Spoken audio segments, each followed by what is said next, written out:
Okay, thank you very much. Thank you very much to the organizers for putting together this very nice workshop and for giving me the chance to present my work here. It's always a great pleasure to be here in Madrid. Yeah, this talk's going to be about this paper which came out earlier this year with Kumun, Max, and Kai, and at least Max is also around here in the audience.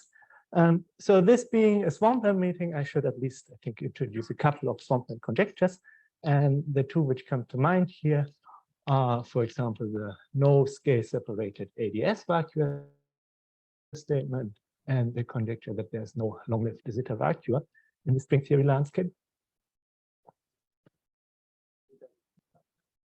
Oh, I see.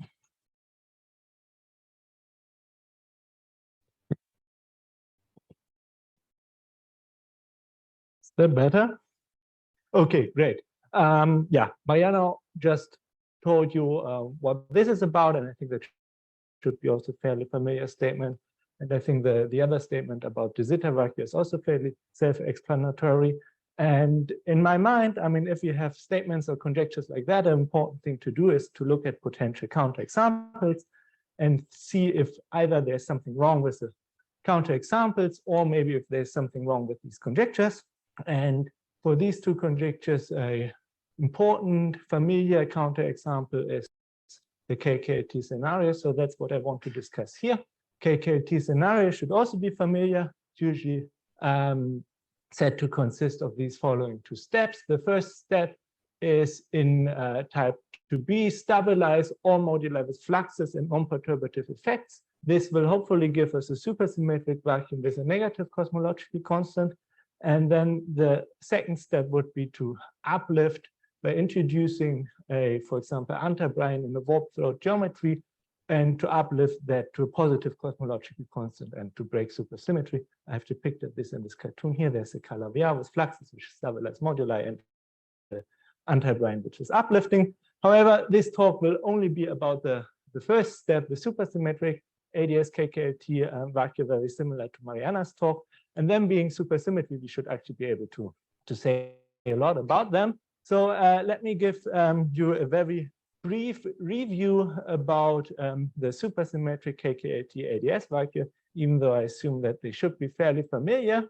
So as I said, we are studying type 2b on a CALABI-YAU threefold. So background of the following form, a product background. And in particular, usually this product is a warp product, but that's not super important here.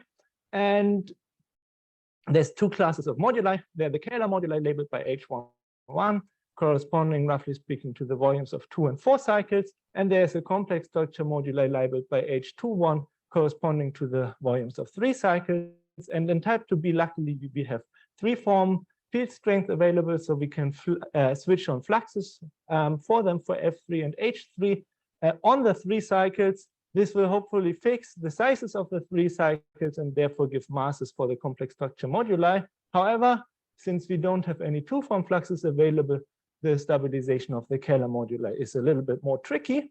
So how does that look in equations? At tree level, we get from the fluxes a classical superpotential given by the Gukov-Vafa-Witten superpotential, which we obtain by integrating G3, which is this combination of F3 and H3 wedged with omega, the holomorphic 3-form, on the CALABI-YAU. And interestingly, this classical superpotential does only depend on the complex structure moduli, but it does not depend on the scalar moduli. So if you're interested in supersymmetric vacua, we should look at the F-term conditions. We can take the F-term condition for the complex structure and the axiodilaton. These can be satisfied for these superpotentials. And it turned out that they're exactly satisfied if these fluxes are imaginary self-dual, and Mariana was talking about that condition earlier. However, if we take the F-term condition for the scalar moduli, due to this superpotential not depending on the scalar moduli, supersymmetry is broken unless W0 vanishes identically. Moreover, there's a classical no-scale structure, so there's a flat potential for scalar moduli. Okay, so how do we resolve that issue? Or maybe you don't think it's an issue, but in any case, the superpotential also receives non-perturbative quantum corrections. So there's not only the classical flux superpotential, but there's also various non-perturbative quantum corrections, which we can schematically arrange in a series like that. And these quantum corrections depend on the Kähler moduli. So now we have a superpotential which also depends on Kähler moduli, which is very nice. So now we can try to solve the supersymmetry conditions for all moduli. One should remark that just having a solution to the classical flux superpotential does not yet guarantee that we also can solve the F-term conditions for all moduli.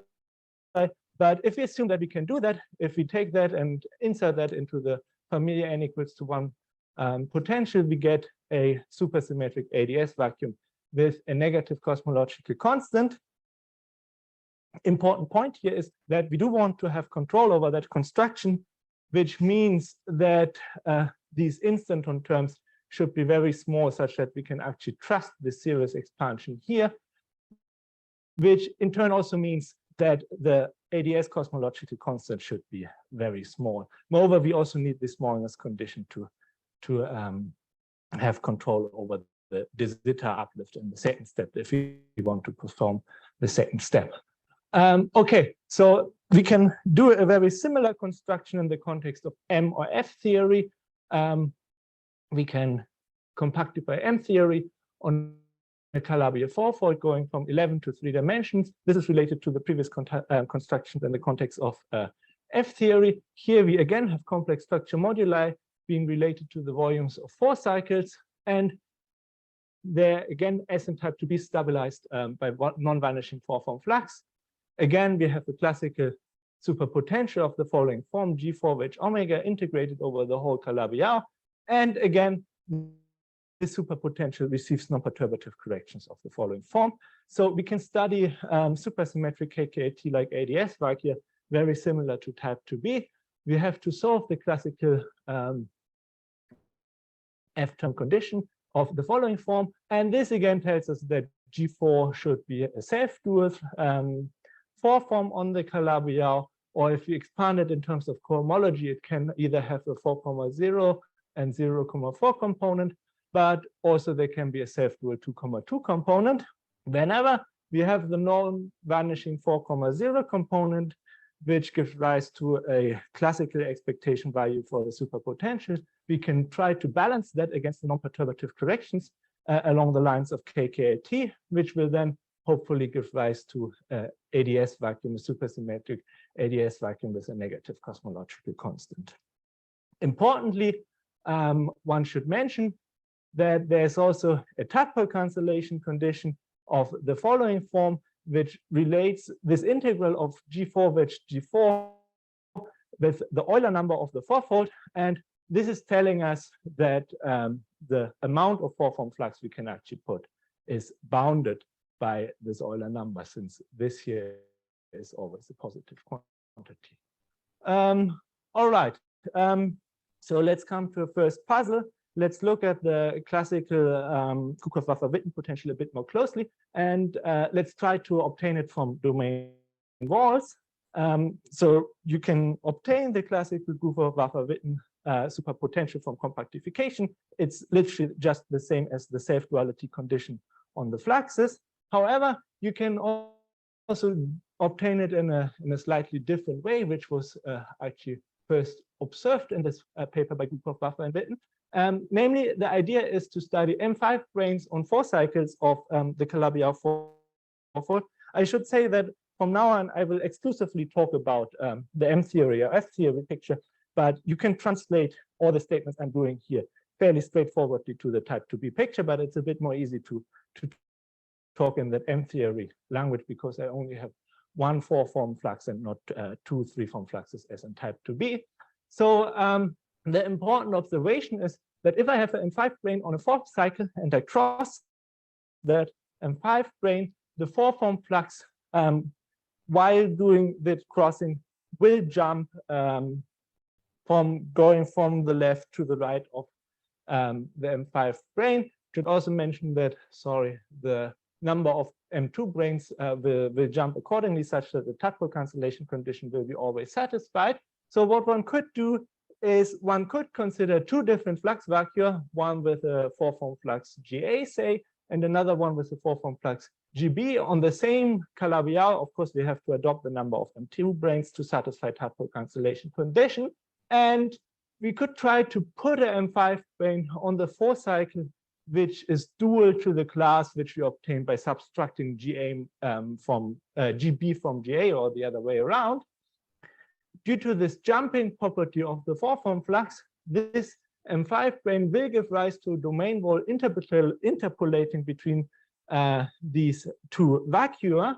And importantly, the tension of such a domain wall is given by the integral of omega, the holomorphic four-form, over that cycle where the M5 brane lives on. And by the definition of that cycle, we can write this integral in the following form: omega which GA minus GB over the whole CALABI-YAU. We can compare this expression with what's happening in the low energy three-dimensional supergravity.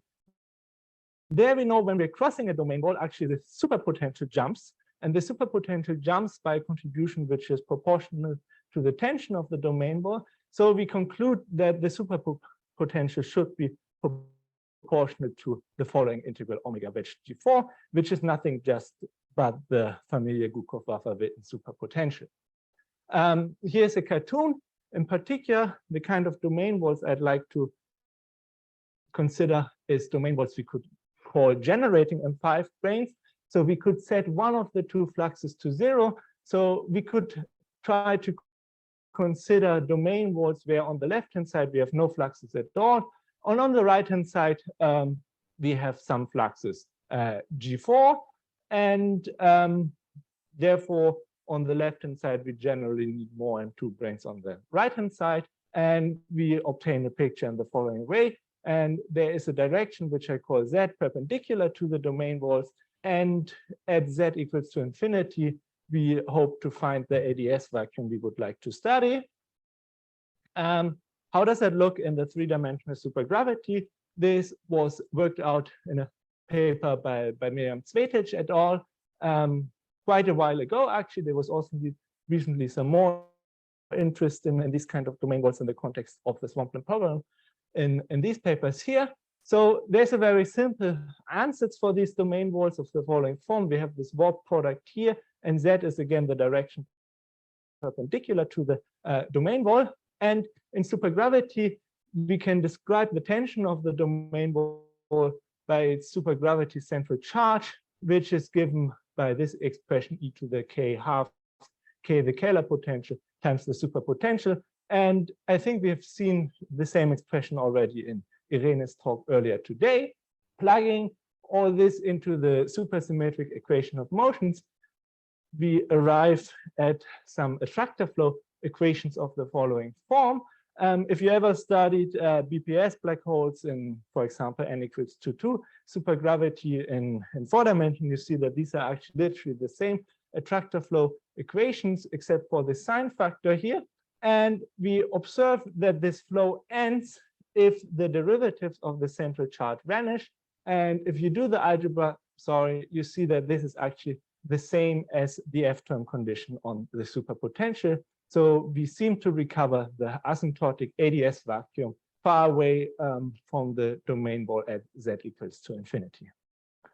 Okay, however, there's a slight issue with that picture, namely, if we consider generally branes, M5 branes or D branes on cycles, these branes have to satisfy certain calibration conditions to be supersymmetric.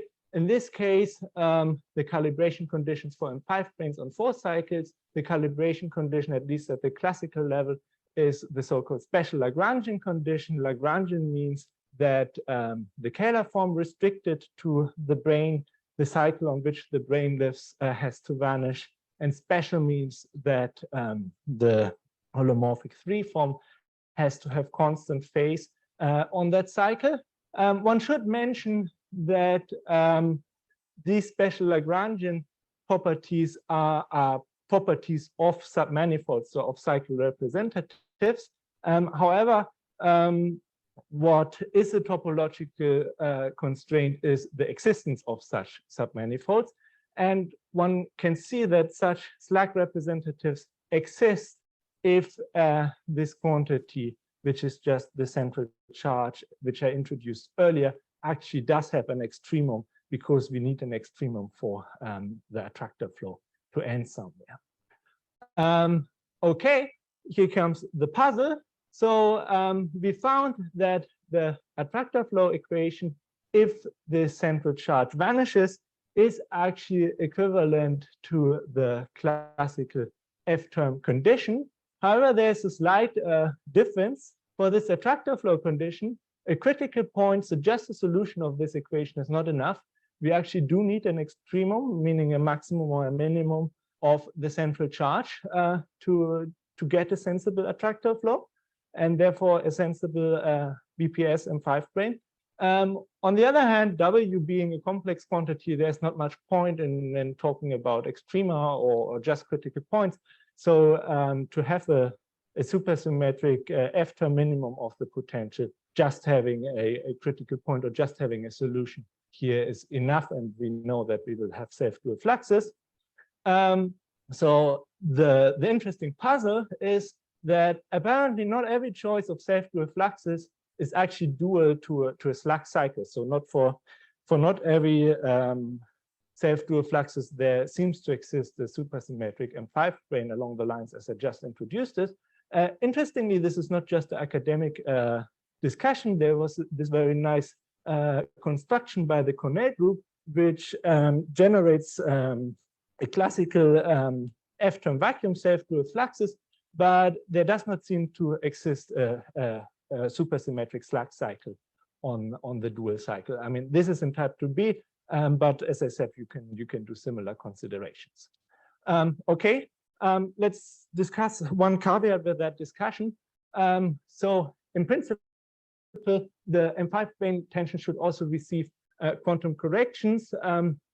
There should be also the same non-perturbative corrections as to the flux superpotential, but so I should use this M5 brane tension with these correction terms as well. So I will get an attractor flow for complex structure and Kähler moduli, because this now also depends on the Kähler moduli. So one might ask, are there actually corrections to the classical calibration condition? However, the existence of SLAG representatives and the existence of BPS states are topological properties. So we can probe them at points in moduli space where these corrections are small. And we would conclude that there cannot be SUSY M5 branes and cycles without SLAG representatives also at the quantum level. So our puzzle remains, not every choice of self-dual fluxes is dual to SLAG cycles. I see three possible resolutions. The first resolution is that quantum corrections modify calibration conditions. So maybe there are supersymmetric branes without SLAG cycles. But as I just said, due to the topological nature of these conditions, I don't think that this possibility is realized. There's, of course, two more possibilities.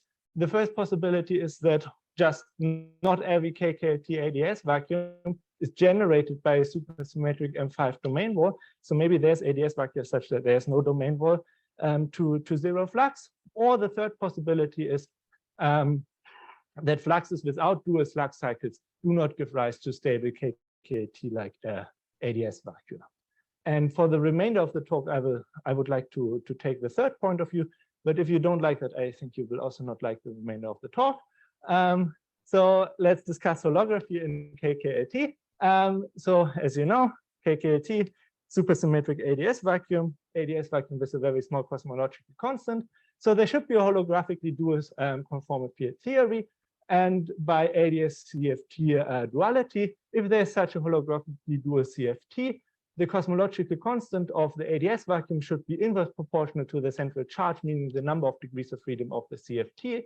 And if this is very small, the number of degrees of freedom should be very large. And what could such a dual conformal field theory be? Here we would like to take a point of view which we call conventional holography. So let's just dualize fluxes into branes. I mean, this is what I did already for the first half of the talk. And then if I dualize fluxes into branes, if I wrap branes around cycles of a CALABI-YAU, generally on the world volume of such branes, I will have I have a quantum field theory, or hopefully also a conformal field theory. So there's a natural candidate for a dual conformal field theory to this ADS vacuum, and this is the case I would like to discuss. Okay, we have the case of type 2b with G3 flux. If I dualize it, I get D5 and NS5 branes on special Lagrangian 3 cycles. Or the case I just discussed, M theory with G4 form flux, as I discussed, M5 branes on special Lagrangian 4 cycles of the CALABI-YAU 4. And this will give rise to a superconformal field theory in 2 dimensions, which is nice. So we have a natural candidate for a dual superconformal field theory to our ADS vacuum in 3 dimensions. So let's try to count degrees of freedom on that theory. First thing to notice is that in the UV, usually the theory is supersymmetric, but it's not a CFT. But there will be some RG flow to a theory which is hopefully a conformal fixed point in the IR that actually also aligns quite nicely with the domain world picture. We also like somehow flow in the away from the domain world to an ADS, which somehow should hopefully correspond to that RG flow. And there is a C theorem which says that the central charge in the UV should be larger than the central charge in the IR. So by ADS CFT, we try to relate that central charge in the IR to the cosmological constant of the KKLT ADS vacuum. So we have to count the degrees of freedom in the UV bound by the C theorem, the number of the central charge in the IR, and then hopefully get a lower bound on the ADS cosmological constant due to this relation. How could we do that? Okay, we have to study these special Lagrangian 4 cycles where the M5 brane lives on. And for the sake of simplicity, let's study this parametric growth. So let's see what happens with the number of degrees of freedom if we somehow consider a scaling limit like that. How do we get the number of degrees of freedom of M5 brane? M5 brane world volume theory is a 6-dimensional superconformal field theory. So we have to count the degrees of freedom we obtain from such a theory if we reduce it along a 4th cycle to a 2-dimensional theory. And we do that by counting the topological cycles of that 4th cycle. So in the end, we obtain the following formula. The number of degrees of freedom in the UV is given by these Betti numbers of the 4th cycle. So is given by the topology of that 4th cycle. And if we put everything together, we obtain the Euler number of that 4th cycle plus the B1 of that 4th cycle, the first Betti number of the 4th cycle. Okay, so what can we do with that? Okay, this is, as I said, this is the result for the central charge in the UV. And important observation is that the Euler number, we can also write it as the self-intersection of the cycle width itself. So we obtain the following quantity. So we see that the central charge in the UV roughly scales quadratically with the number of degrees of freedom. And in particular, we see that the self-intersection of the cycle is actually the same as this integral G4 wedge G4 by construction as the dual cycle to G4. And this again is bounded by the Tapu cancellation condition. So if we put everything together, and if we assume that this B1 is small in comparison with that Euler number, which should hold in that large n limit, we see that the central charge, particularly with the central charge in the IR, is bounded by the Euler number times some coefficient, which is of some value. Okay, so what are the consequences of that statement? The consequences of that statement are that not only the central charge is bounded, but also due to ADS CFT holography, the ADS cosmological constant is bounded from below by the Euler number. Okay, you might say this is not really a problem because these Euler numbers can be very large. However, if I have a very large Euler number, I also have a CALABI-YAU with a large number of moduli, because I can express the Euler number in terms of the Hodge numbers. If I have a CALABI-YAU with a large number of moduli, I know that there's a large number of relatively light degrees of freedoms. So by using the species scale, I see that the effective cutoff of my quantum gravity theory should be proportional to the inverse of the number of moduli. So in our case, roughly the Euler number of the CALABI-YAU. So we see that this bound and this bound, at least parametrically, scale the same. So we do not find scale-separated ADS vacuum. We find that the ADS cosmological constant is parametrically bounded from below by the species scale of the supergravity theory. Okay, let me very quickly conclude. So the first point is that somehow the calibration condition of M5 branes is a stronger condition than the self-duality condition of fluxes. We found via holography that the ADS cosmological constant for KKLT ADS vacuum is bounded from below by the inverse of the number of moduli. And if we compare that with the species scale, we find that we do not have a scale-separated KKLT like ADS vacuum. Okay, thank you very much.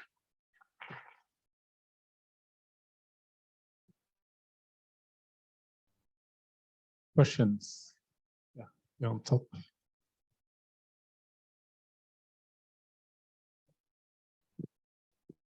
Thank you for the very nice talk. I have a question about something I don't understand. Suppose we don't use duality arguments and we stay in the Cornell side of the story. Are you saying that if I do GKP and I turn on the three-form flux, the self-dual three-form flux, on two different representatives of the same homology class, in one case I might break supersymmetry, in the other I might not? No, I mean, you know that you only have, generally speaking, one representative which is harmonic and which satisfies the self-duality condition, right? So you have to choose that one. Okay, so is the state? I'm just asking because I don't understand. Is the statement that not all homology classes of three cycles are dual to spatial Lagrangian? Yeah, I think that's the statement. So we are not free to put the three-form flux on any three cycle we choose on the GKP side. Yeah, I mean, this of course, if you always want to have the M5 brane which interpolates between no flux and your flux solution. If you say, okay, maybe fluxes which do not have such M5 brane, are worth do exist on their own. Then there's probably no confusion there.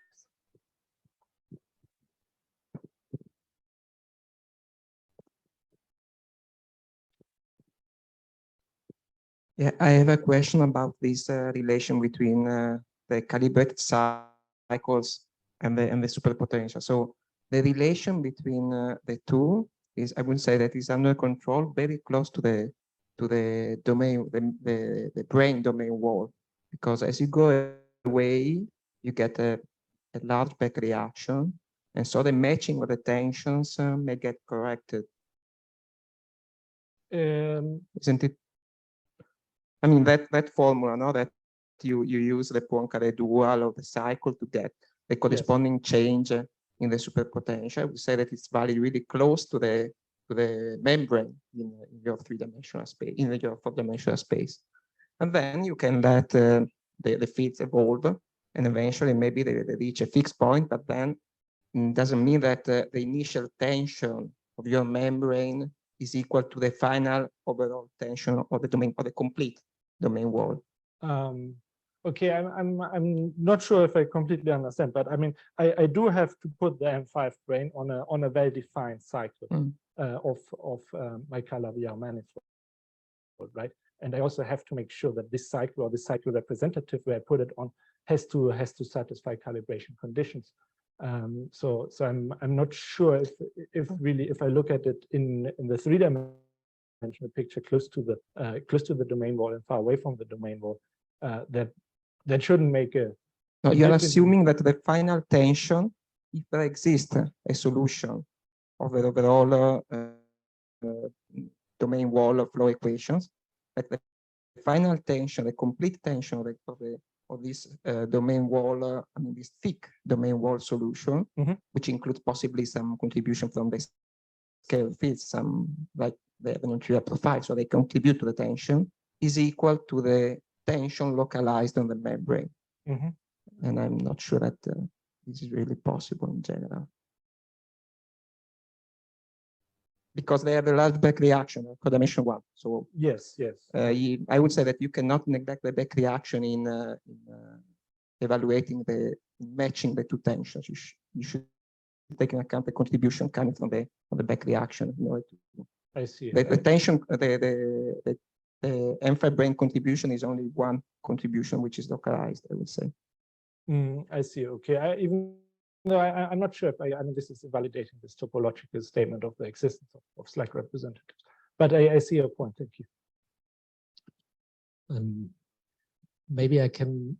I wanted to make one or two comments. So one comment is so one thing which I understand very well is, say, you look at CALABI-YAU fourfolds and you want to understand what are the dual cycles to G4 flux, which are of type 2,2, right?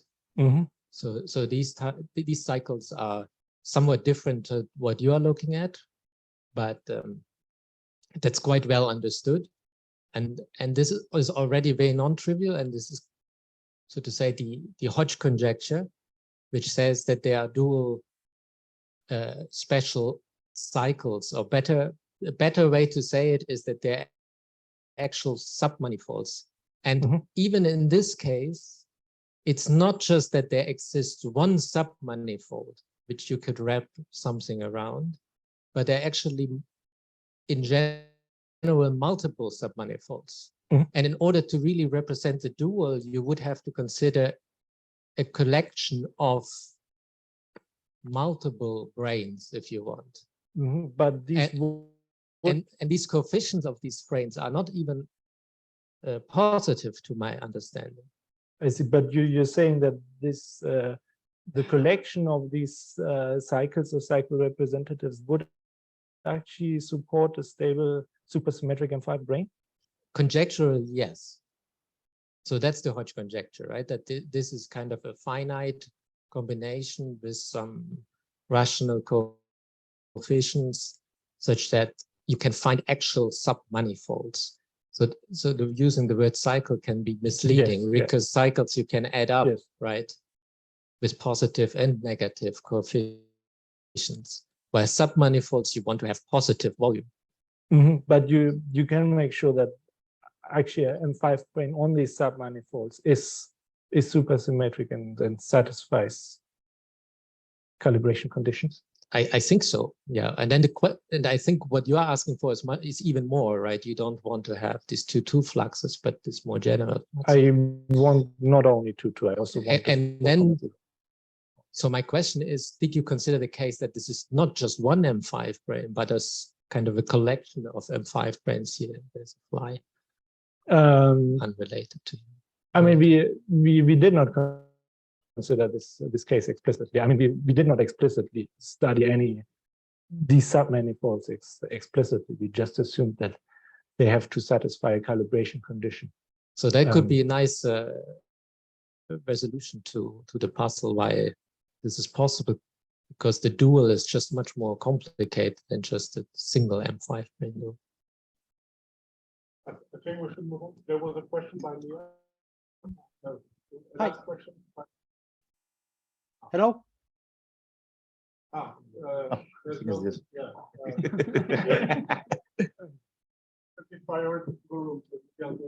Hello, it's possible to hear online. Hello? Hey, Josip. Hi.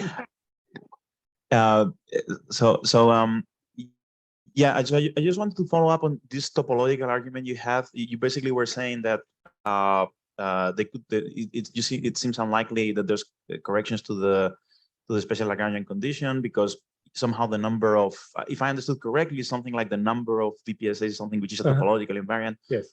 But number of BPS states sometimes can change. Like there's walls of marginal stability. Yes, of course. I mean, is there something? Yeah. So what's the angle on that here? I mean, my argument would be that, I mean, I would study the number of BPS branes in the decompactification limit where such corrections are vanishing, and now by assumption the KKLT ADS vacuum is very close to them.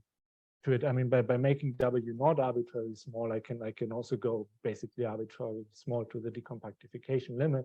So from that, I would assume that I would not cross a wall of marginal stability, but I of course don't have a strict argument to show that. Of course, I mean, of course, that would be the assumption. Yes. Okay, so then one last question by Joseph Benner. Hi, Severin. I have a question about your UV CFT, the one when you do the holographic interpretation of KKLT. So you're assuming that in the ultraviolet you have a bunch of 5 branes wrapping this, or like or some 7 branes wrapping these 4 cycles, and those have some CFT on their word volume, which has some central charge, which depends on their deformation, and then from that you basically find out an upper limit on the central charge in the UV, and then you say that the infrared one has to be smaller. Is that correct? Yeah, that's the argument. But how do you know that when you go to the UV, you'll not have other degrees of freedom? Because the C theorem only tells you that the number of degrees of freedom decreases, and in a sense, you're assuming that your degrees of freedom are actually coalescing on this branes wrapping cycles. But how do you know that in the UV there may be some other degrees of freedom which come because you'll have some big fat stringy degrees of freedom over the whole CALABI-YAU. How do you know that those are the only degrees of freedom and there are no others? You mean that in the UV I have like I don't know, some string like yes, for example, some of these branes can intersect, and then at the intersection you have a much bigger number of degrees of freedom. So for example, in the D1 D5 system, or some D3 D3, you have N1 D1s and N5 D5s, but at their intersection leave N1 N5 hypermultiplets. So the central charge of the intersection, when you have an intersection of these two guys, you can have a central charge which is equal to the product of the number of branes. And in MSW, I mean, just as an example, when you have, for example, some branes intersecting, like a U-dual of D1 D5, for example, then you have a central charge living at their intersection, which is of order N1 times N5, which is super mega big, much larger than the numbers you have. I'm just wondering if there are arguments to rule those things out somehow. Okay, I think I had to think about that actually. Yeah, I don't have a good answer on the top of my head, unfortunately. But okay. yeah, I mean, I agree. One should be. It's a very cool argument. It's really a cool argument. It's really one of the most beautiful pieces of holography I've seen in a long time. So it's just getting the whole thing together with. But it's really. I think this is essentially the only place where one can make an argument against it. Okay, Yeah, thank you. I think it's time to stop. So thanks again, Severin.